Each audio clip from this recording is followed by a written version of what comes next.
Russia बहुत नजदीक हैं। हमको कुछ प्रेशर रशिया के ऊपर भी बनाना चाहिए कि वो अपने दोस्त चाइना को कुछ समझाए और उसके ऊपर प्रेशर लाए कि ये जो मसूद अजहर है इसके ऊपर बैन लगना चाहिए।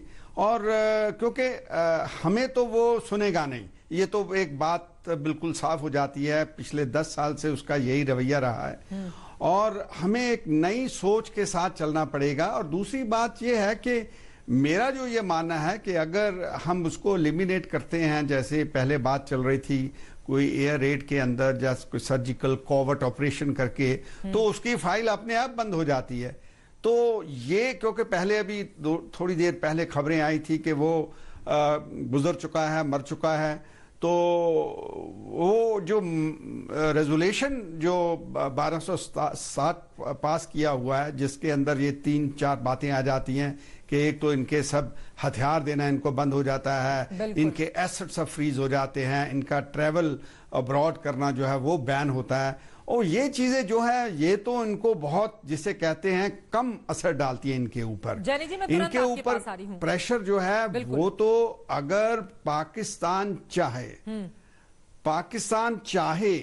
अगर पाकिस्तान के अंदर ये अपने विल पावर हो, वो सच्चे दिल से सोचे कि ये मुसीबत बना हुआ है पाकिस्तान के लिए, उसका इंटरनेशनली ये जो इमेज है, छवि है, बिल्कुल खराब हो चुकी है। तो सारी दुनिया के देश जो है वो इसके अगेंस्ट खड़े हुए हैं, इसको डिसमेंटल करे। मदद दी जाती है। हाँ, तो वो करेगा नहीं वो।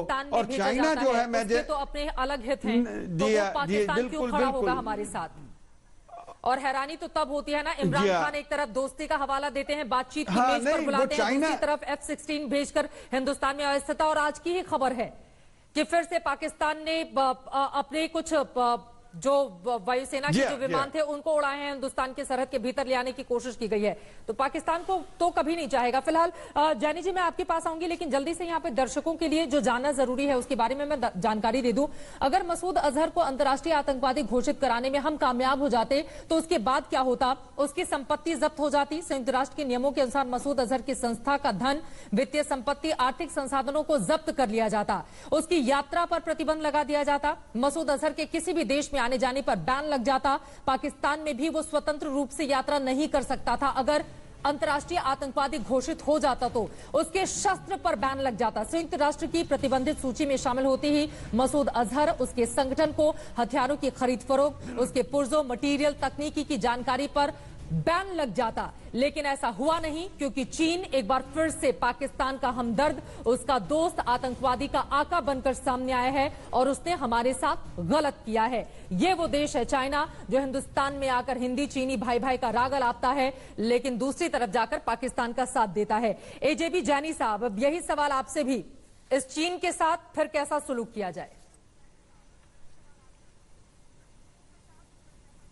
चित्रा देखिए, हमने 40 साल फौज में नौकरी करी और चीन को बहुत नजदीक से देखा और उसको मैक्रो और हर एक एंगल से चीन की हमने बहुत स्टडी करी है। मुझे थोड़ा सा समय दे चीज को करेक्ट पर्सपेक्टिव में डालने के लिए। बिल्कुल देखिए, आप चाहे 1 डोजियर दीजिए, चाहे 10, 6 महीने दीजिए, चाहे 6 साल, कितना भी चाहे प्रयत्न कर लीजिए, कितने भी चाहे, चीन ने कभी भी अजहर मसूद को टेररिस्ट डिक्लेयर करने में हाथ नहीं उठाएगा यूनाइटेड सिक्योरिटी काउंसिल में। क्यों? उसके 2 मकसद है।